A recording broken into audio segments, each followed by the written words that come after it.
A partir de 1850 el pulso económico del mundo occidental se acelera. El periodo que transcurre desde entonces hasta finales del siglo XIX se caracteriza por ser de la industrialización, el inicio de la industrialización en Inglaterra y luego en los países del entorno. Esta industrialización es el proceso que sitúa al sector industrial por encima del sector agrario. Y los resortes de esta industrialización son la mecanización de la industria, que le permite producir una cantidad de artículos, de productos que antes no estaban a su alcance. Naturalmente hay factores sociales que ayudan, porque también al mismo tiempo se desarrolla una capacidad de consumo paralela. ¿Qué sectores son los afectados por la primera fase de la revolución industrial? Son los llamados sectores líderes, que tienen capacidad de arrastre, empezando por el textil, donde la mecanización es más fácil que en otras actividades y donde la capacidad de consumo pues, es más grande que en otros productos. El textil, por una parte, la siderurgia y la metalurgia en general, porque los nuevos medios de producción son mecánicos. Para alcanzar esta producción en serie se necesita pues, hacerlo con máquinas, no de forma manual. Y luego el tercer sector es la propia industria de maquinaria. En España, en Galicia, parece que hay oportunidades para engancharse en esa época en el tren de la primera industrialización.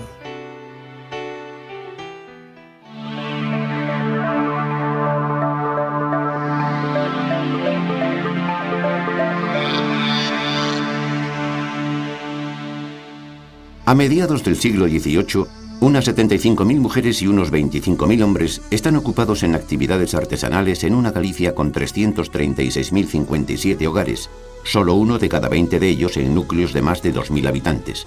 Una industria familiar, dispersa, rural y estacional, complemento de su trabajo agroganadero.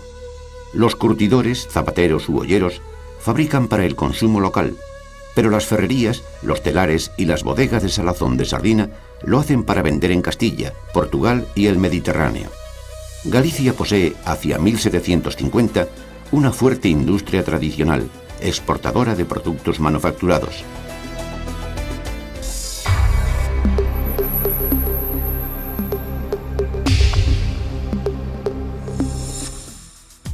De todas las actividades artesanales que se ejercían en la Galicia de los siglos XVII al XIX, el trabajo del lino era el de más trascendencia económica. Tanto era así que un cónsul francés se refirió a ella como la industria nacional de Galicia. La fibra procedía no solo de los linares propios, sino de Castilla e incluso en ocasiones de Rusia. Tanto los hombres como las mujeres convertían aquella en estopas y lienzos usados para sábanas, calzones o camisas. Los lienzos eran adquiridos en las ferias y mercados de Allariz, Acañiza, Mondoñedo o Santiago por tratantes y comisionistas de las ciudades castellanas. También eran llevados en la misma dirección por los arrieros y emigrantes temporales. Contra lo que muchos esperaban, no fue en el lino donde surgió la industria moderna de Galicia.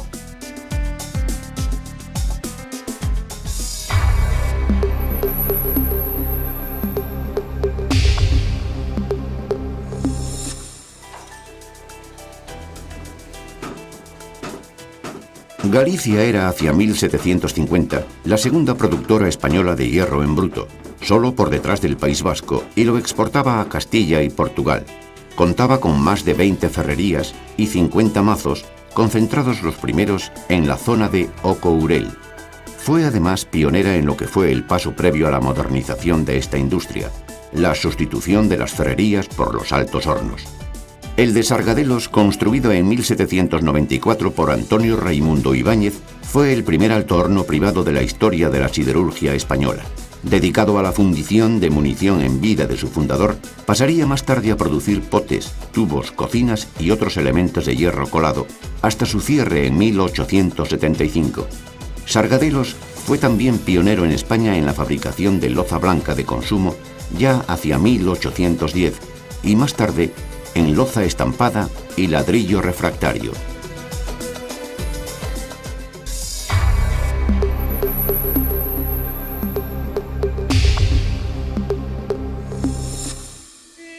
La salazón, que tenía una gran tradición en las rías, sufrió una importante transformación.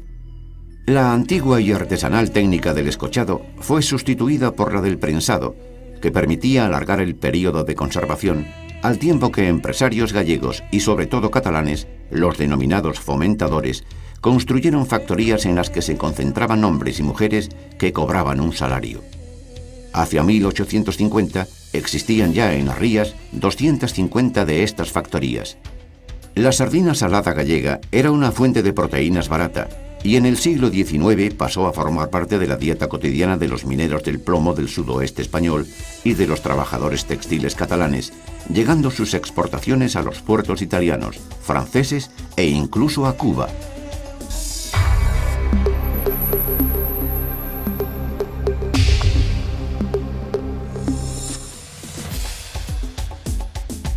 La abundancia de ganado vacuno, robledas y agua sin cal favoreció que el curtido se convirtiese en el acompañante de la salazón en el pobre panorama industrial de la Galicia decimonónica. También aquí fue fundamental la concentración del trabajo antes disperso de campesinos y artesanos urbanos, en un edificio característico, las tenerías. Pronto se extenderían de Santiago a Llariz, Noya y otros puntos, alcanzando las 250 en el año 1850. Galicia se sitúa, con sus suelas que compran los mayoristas castellanos y andaluces, y su becerro para empeines que trabajan los zapateros del país, a la cabeza de la producción española del sector. El cuero gallego seguirá su expansión hasta 1870, fecha en que comienza una progresiva pérdida de peso en el conjunto de la cortiduría española.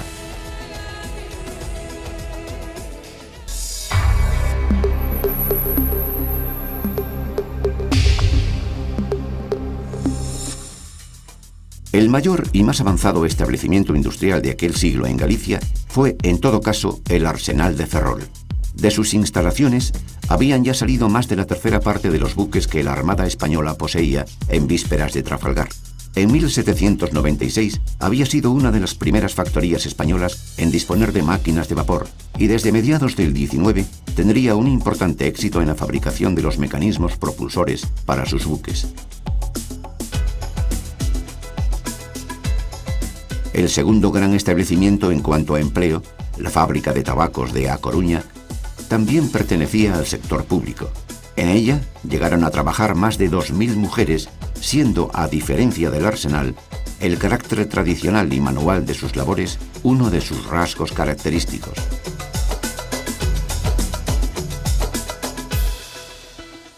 Cuando termina el periodo, hacia 1880, pues la industria linera se ha desmoronado, apenas existen, los residuos son muy pequeños, los hornos altos de Sargadelos se han apagado y el Arsenal de Ferrol pues tiene las gradas vacías, en ese momento prácticamente no trabaja.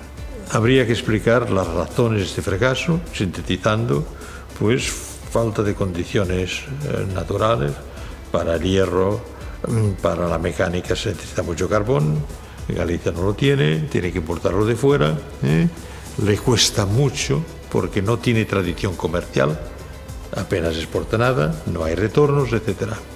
Después, por falta de demanda interna de esos productos nuevos, el hierro que se produce en Sargadelos tiene salida en municiones, en potes, poca cosa para la industria del hierro moderna. Las máquinas salen bien, pero salen mucho más caras que en Inglaterra. Total, un cúmulo de circunstancias impiden que triunfe esa revolución que parecía poder arrancar en esta región del noroeste de España.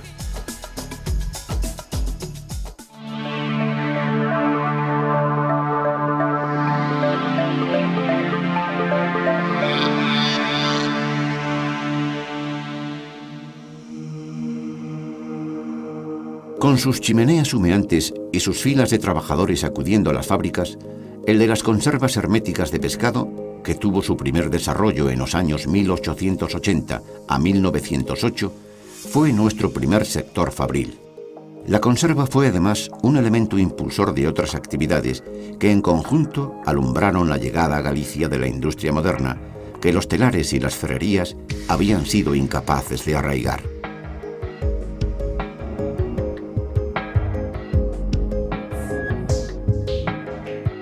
Entre tales actividades, una de las más favorablemente afectadas fue la propia pesca, que sufrió no solo el efecto demanda de la nueva industria que le pedía más sardina, sino también, y casi simultáneamente, el de los nuevos mercados que abría para la merluza o el besugo, la inauguración de las líneas ferroviarias con el interior peninsular.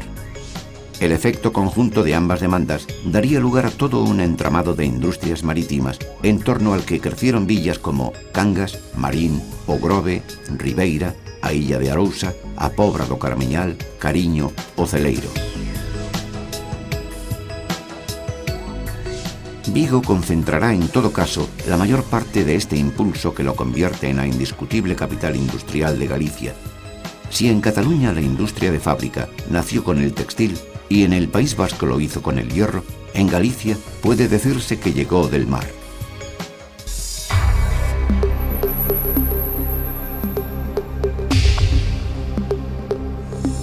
Desde los años 1880, aprovechando las mayores facilidades para la obtención de aceites refinados y hojalata, así como la temporal desaparición de la sardina de las costas francesas, que impidió a las fábricas de aquel país el suministro de sus clientes tradicionales, los Goday, Masó, Alonso, Curbera, Barreras, Cerqueira y otros muchos se lanzaron a la tarea de levantar el que sería primer sector industrial moderno y fabril de la historia de Galicia.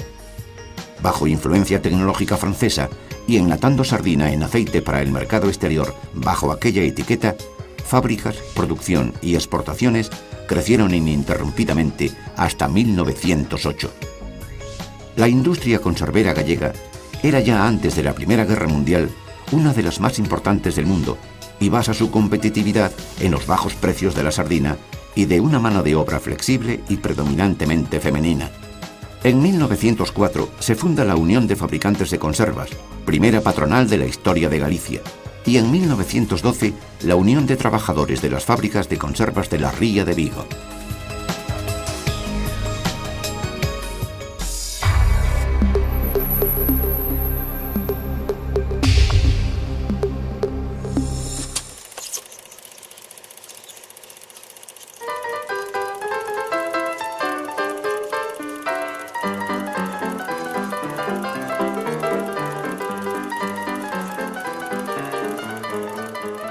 A importancia da industria de conservas herméticas de peixe na historia industrial de Galiza é moi forte, fortísima. Por unha parte, porque foi a primeira industria de fábrica, a primeira industria realmente moderna que se desenvolveu en Galiza, e a segunda porque tirou de outras industrias, de outras actividades, tivo unha man de efectos externos moi importante, pois xa durante os 20 ou 30 anos anteriores á Primeira Guerra Mundial. Para meter as sardiñas había que facer caixas de folla de lata e creáronse pois empresas dedicadas á estampación e á elaboración das caixas de folla de lata para embalar a súa vez estas caixas de folla de lata, estas caixiñas, pois había que aserrar, había que facer aserrío de tablilla, e entón os aserradeiros mecanizáronse, introducidos o vapor nel, había averías nas fábricas e isto impulsou tamén pois, os talleres mecánicos de reparacións e poderíamos seguir citando moitas actividades, fábricas de puntas, pequenas refinerías, fábricas de goma para fabricar os sarillos herméticos e outras moitas cousas. En realidade, poderíamos decir que das industrias que hai en Galiza antes da Guerra Civil é moi difícil atopar algunhas que non teñan nada que ver co mundo da conserva e co mundo do mar, en xeral, da conserva e da pesca. En realidade, o que se pode decir é que a industria moderna, a industria de fábrica, chega a Galiza da man do mar. A industria chegou do mar.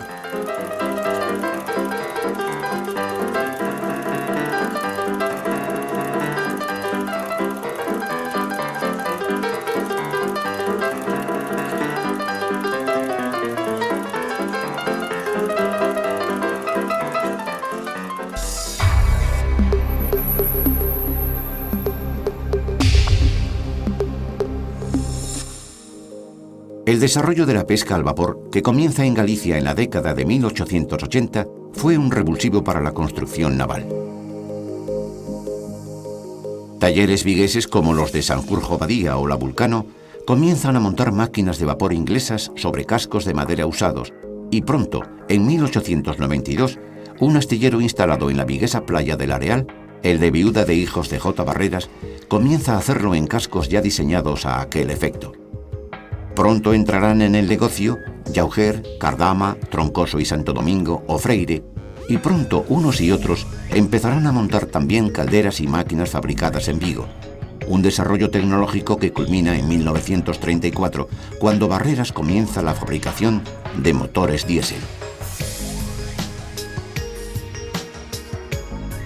El arsenal de Ferrol, la otra cara de la construcción naval gallega de la época, conoce un importante crecimiento a partir de la aprobación del Programa Naval de 1907, para cuyo cumplimiento se cedieron sus instalaciones a la Sociedad Española de Construcción Naval, filial de la inglesa Vickers. El astillero ferrolano lanzará cruceros, minadores y acorazados que representarán la mitad del equipamiento naval militar español construido entre 1880 y 1936. Con más de 3.000 operarios, es la más importante empresa de Galicia y el primer arsenal militar español.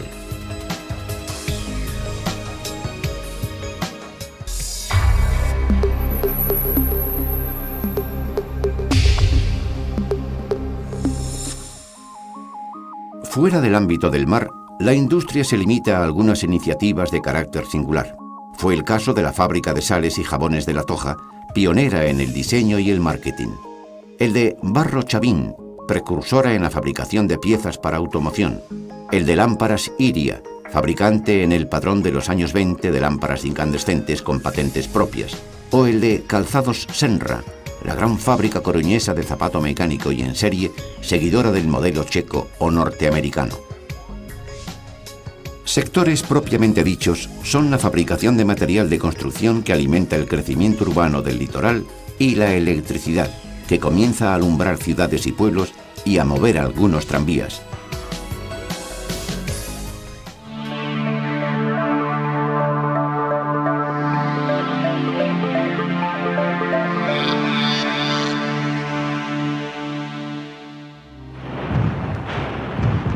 Los militares sublevados se hicieron ya en los primeros días de la guerra civil con el control de Galicia y, como era de esperar, trataron de movilizar su industria al servicio del frente.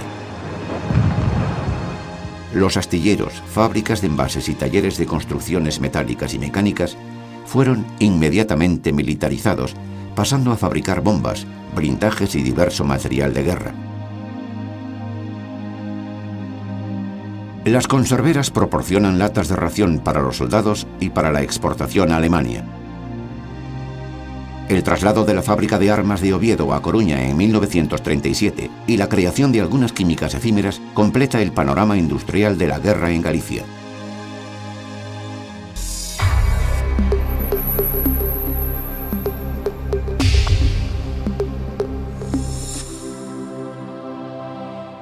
O wolframio foi un mineral estratégico durante a Segunda Guerra Mundial.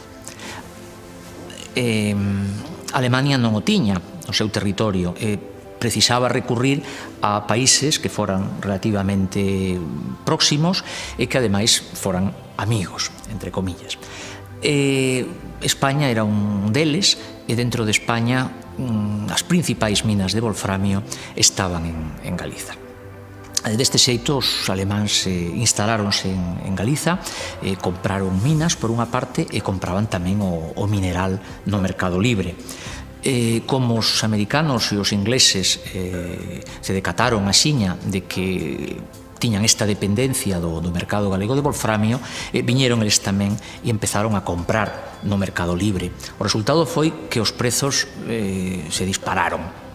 Hubo xente que chegou, eran tales os precios que se pagaban por pequenas partículas de wolframio que houbo xente que chegou a desfacer as súas casas en certas zonas de Galiza para aproveitar as pequenas cantidades de wolframio que podía haber na cachotería das súas casas. Tivo un efecto enriquecedor para moita xente, houbo xente que fixo diñeiro bastante. E tivo tamén un efecto mesmo diplomático de reforzar, de que Galicia aparecera na escena internacional, de que todas as chancillerías internacionais se ocuparan, souberan onde estaba Galiza.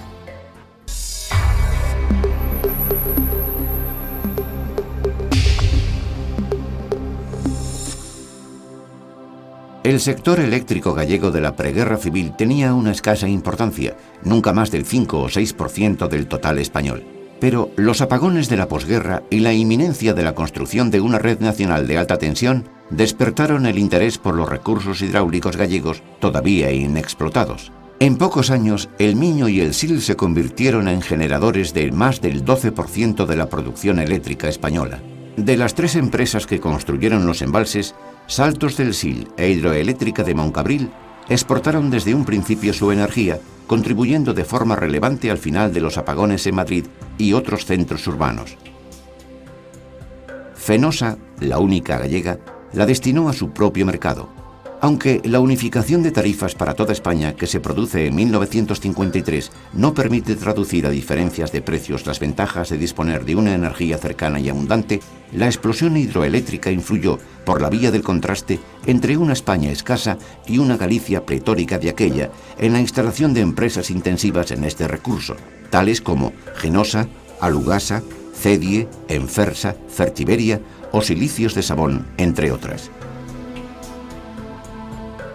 Si en la primera industrialización la energía del vapor había sido la energía fundamental, en un estadio más avanzado que se llama la segunda industrialización, la energía imperante es la energía eléctrica, que tiene ventajas sobre la energía del vapor porque tiene más flexibilidad, no tiene las rigideces de instalación que tenía la máquina de vapor.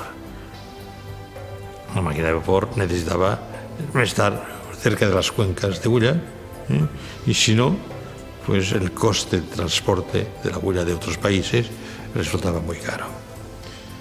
Galicia empezó a adoptar la electricidad relativamente pronto. Se ha repetido muchas veces que las 2 primeras centrales eléctricas estuvieron la una en Girona y la otra en Pontevedra. Ahora, eso no quiere decir que la electrificación de Galicia fuera rápida. Empezó temprano, pero anduvo lentamente, mucho más lentamente que en Cataluña. Por diversas razones, porque llega un momento en que la electricidad, cuando se consigue transportarla a larga distancia, necesita inversiones financieras muy grandes que no suelen estar al alcance de las fortunas privadas. Entonces, el sistema financiero de cada país juega muy fuertemente, pero cuando da el salto, es justamente a partir de 1979 cuando el Banco Pastor, que es la entidad financiera que domina el panorama bancario y financiero gallego, se implica en la electrificación, en la producción de electricidad. Galicia tiene muchos recursos, es un país donde llueve mucho, tiene mucha agua, tiene un perfil en el interior, una orografía pues accidentada, lo que da lugar a la formación de muchos saltos de agua. Por lo tanto, es fácil la producción de electricidad, el caudal es importante. Esto es el mérito de Fenosa, que se implica a fondo, implica los recursos del Banco Pastor, con otros naturalmente, pero el Banco Pastor es el líder en la construcción de embalses, en la construcción de las grandes centrales, que permitirán en poco tiempo que la cuota parte de producción de electricidad de Galicia dentro de España pase del 4% al 10%. La jugada de Fenosa es reducir la cuota parte de esa electricidad producida fuera de Galicia en el consumo gallego y al mismo tiempo dar el salto fuera, es decir, producir un excedente grande para ayudar a la electrificación o al suministro eléctrico de España, llegando hasta Madrid.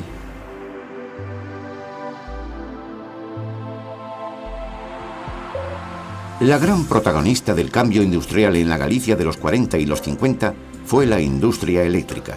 Es la época de la explosión hidroeléctrica y con ella del nacimiento y desarrollo de Fenosa, la firma creada por Pedro Barrié de la Maza. En los años 50, un economista francés se hizo famoso con un libro que llevaba un título, con mucho gancho, Le Bourgeois Conquérant, el burgués conquistador, la imagen positiva, en términos económicos por lo menos, del burgués. En el caso español, don Pedro Barrié de la Maza es la encarnación del bourgeois conquérant. ¿Qué ha hecho? Ha hecho muchas cosas. Él propiamente no es un industrial, es un financiero muy bien formado, ha aprovechado su condición burguesa para formarse en España, en Alemania, en Gran Bretaña, en Francia. Conoce todos esos idiomas, eso le da una ventaja muy grande. Muy bien formado, tiene una pasión por industria, por Galicia, piensa como todo el mundo que el progreso de Galicia pasa por la industrialización, y entonces él, que desde 1939, por razones familiares, ha alcanzado la presidencia del Banco Pastor, se empeña en convertir lo que después se llamaría el Banco Pastor en un banco industrial. Las inversiones del Banco Pastor en la industria serán muy importantes y muy decisivas en el panorama industrial de Galicia.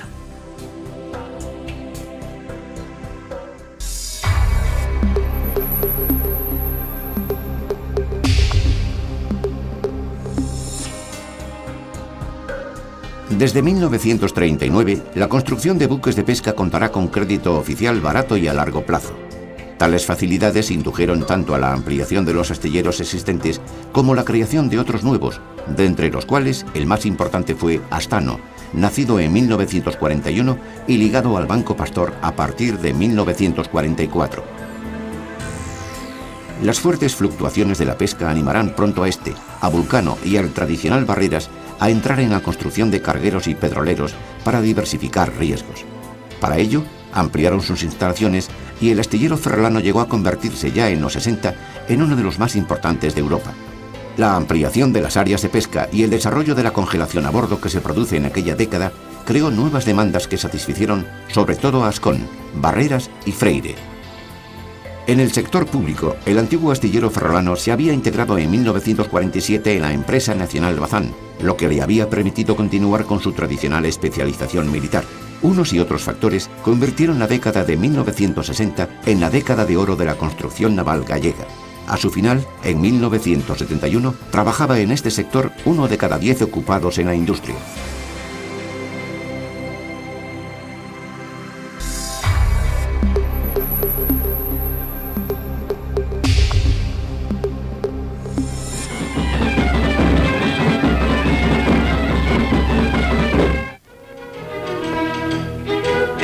Del Valle de la Louriña, en el paisaje verde y amable de la provincia de Pontevedra, una entidad netamente galaica montó las instalaciones industriales de las factorías Celtia, dedicadas a la explotación químico-farmacéutica de materias primas nacionales y de la flora medicinal. El aislamiento de la posguerra ofreció una oportunidad a las empresas químico-farmacéuticas de sustituir importaciones, y en Galicia hubo varias, entre las que destacó Celtia, que lo hicieron con brillantez.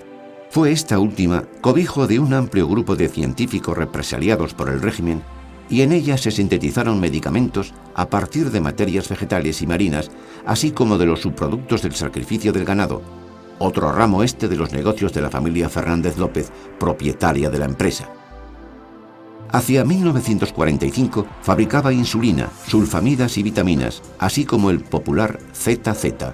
Suya fue la iniciativa de la constitución en 1947 de Antibióticos S.A., que obtendría la patente para fabricar penicilina en España. Celtia no fue el único caso de combinación de esfuerzo empresarial y científico en la puesta en valor de recursos del país, con una importante participación de capital humano represaliado o procedente del exilio, pues este fue el caso también del Grupo Sargadelos, que a partir de 1949 y en el ámbito de la cerámica se convirtió en un modelo de combinación entre arte e industria.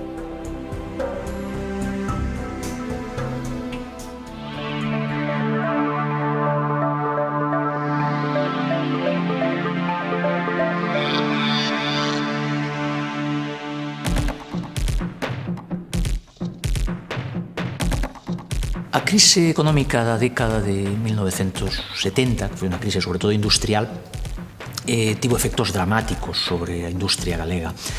Efectos tan dramáticos que analistas que pensaron que a industria prácticamente desaparecía. Os seus costos sociais foron moi grandes e efectivamente houve moitas empresas que desapareceron. Pero en todo caso hai vida, houve vida, logo da crise da reconversión. Sectores tradicionais, algúns sectores tradicionais, pois, como a madeira, como as conservas, como os frigoríficos, conseguiron reestructurarse, saliron adiante, aumentaron ampliamente a súa competitividade, e mesmo algúns outros, como é o caso da automoción ou da confección, que hoxe son os dous principais, xunto co mar, motores industriais de Galiza. Non é que naceran nesa época, pero adquiriron a forza nesa época, tamén precisamente da crise dos 70, para chegar ao que hoxe en día son, é dicir, dous sectores moi competitivos internacionalmente e que son o que denominamos tamén un dos títulos dos apartados desta exposición, o selo, o carimbo industrial da Galiza actual.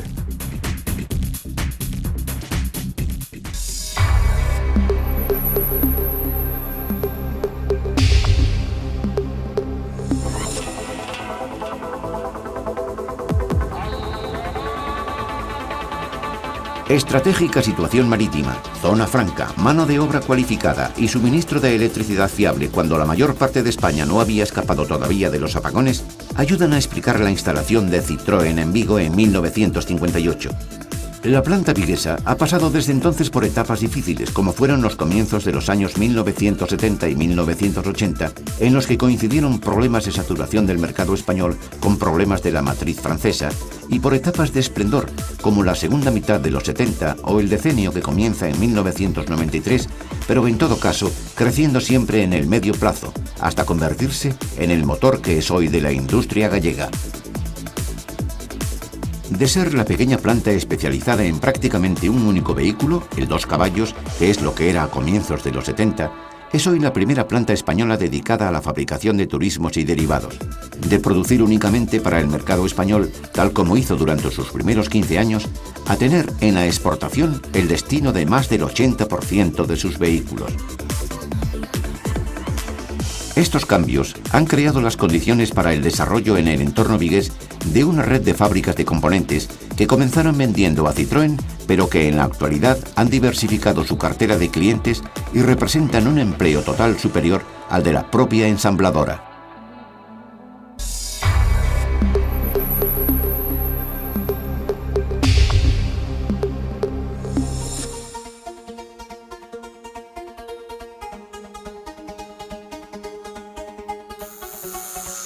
La historia de la industria agroalimentaria en Galicia ha sido la de los intentos por fijar en ella el valor añadido de la transformación de los productos de su ganadería.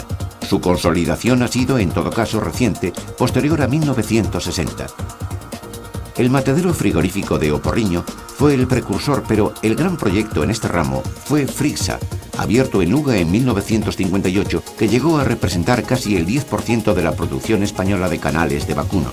Frixa sucumbió víctima de los cambios en los mercados ganaderos de los 60, pero introdujo en Galicia los acuerdos para cría y sacrificio de aves con la norteamericana Swift, que constituirían el punto de partida de la actividad del posterior gigante del sector, la cooperativa orensana Coren. Industria Lechera Peninsular, la fábrica de leche condensada de Nestlé, instalada en Pontecesures en 1939, fue la primera empresa importante en el ámbito lácteo. Le seguirían Larsa, 1941, y ya en los 60 Leima, Complesa y Feiraco. El fuerte aumento de la producción de leche que se produce en esta y la siguiente década anima la entrada de nuevas empresas transformadoras, la de compradores para su envío a otras zonas de España, así como la compra de las centrales gallegas por parte de empresas españolas y multinacionales. En España domina la leche gallega, pero las empresas que la venden apenas lo son.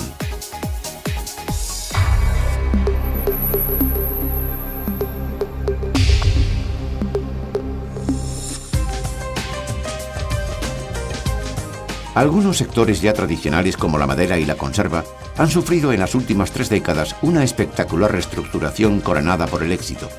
En el primero de ellos, la tradicional madera serrada para embalajes y suelos ha cedido su protagonismo a las fabricaciones en base a la madera triturada. Las empresas gallegas dominan el mercado español de tableros aglomerados y la mayor parte de ellas han extendido su actividad a otras partes de España y de Europa. Marcas como Fimapan, el tablero popularizado por Finsa, se ha convertido en sinónimo de un tipo de tales tableros. En el ámbito de los derivados de la pesca han sido dos los cambios importantes. Por una parte, la pérdida de peso relativo de la conserva en lata hermética frente a otras formas de preservación, como el congelado, en el que empresas pesqueras como Pescanova se han situado entre las mayores del mundo. Por la otra, la conserva hermética ha estado sometida a una brutal reconversión que ha conducido al cierre al 80% de las empresas que existían en 1960. Pero las que quedan producen y exportan más que nunca, y un pequeño grupo de ellas, que se han especializado en la elaboración del atún, se han convertido también en multinacionales.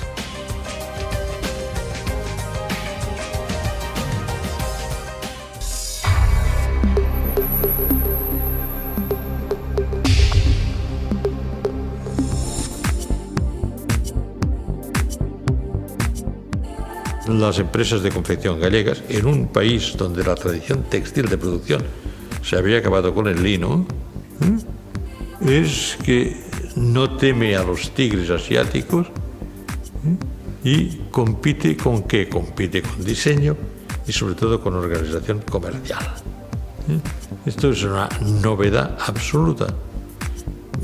Es de señalar que las técnicas de venta, de fabricación, de distribución, sobre todo el producto de Inditex, han merecido la atención de las grandes escuelas de negocios americanos, que Inditex figura entre los 3 o 4 grandes killers, dicen los americanos, matadores de la confección mundial. Bueno, yo creo que esto es muy positivo. No quiere decir que todo esté hecho. Hay muchas rémoras en la industria gallega, como las hay en la industria de las otras regiones españolas, empezando por Cataluña y, en definitiva, de todo el mundo occidental.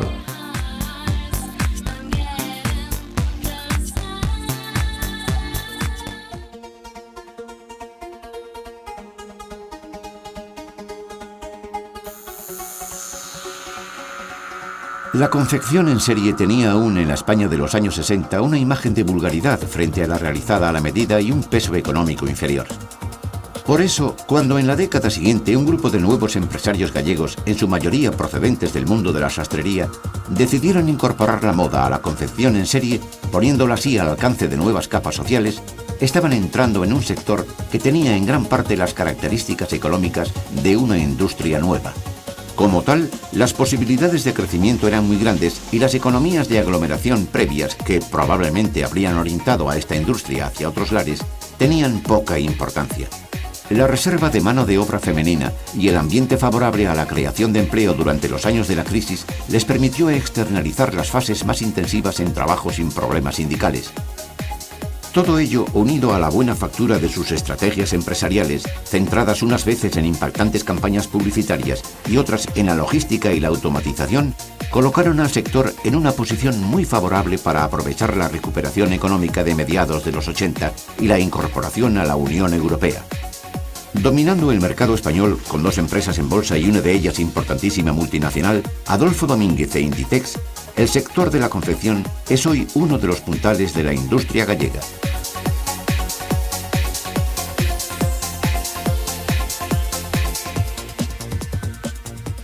Yo creo que el gallego adolece un poco le falta un poco de autoestima, o le ha faltado.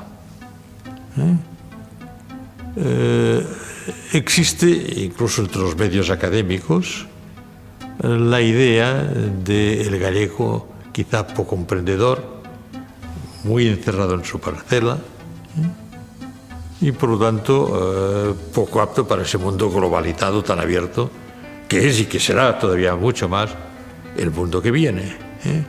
Esa imagen es una imagen radicalmente falsa.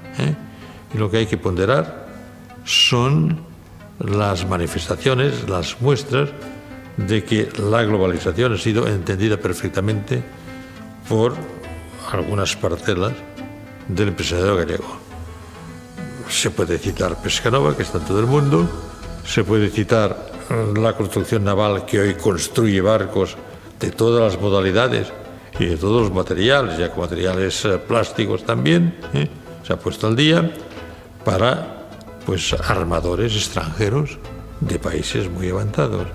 Y hay que hablar naturalmente lo que es ya casi un tópico, la expansión brutal, aparatosa de Inditex y en general del sector de la confección por el ancho mundo. En la industria gallega muchísimos problemas, luchar contra los chinos y todo ese mundo oriental es muy difícil, pero yo creo que hay mucho margen para la esperanza, porque en ese sector maduro, por el cual se apostaba muy poco, ha dado una muestra al mundo de lo que se puede hacer.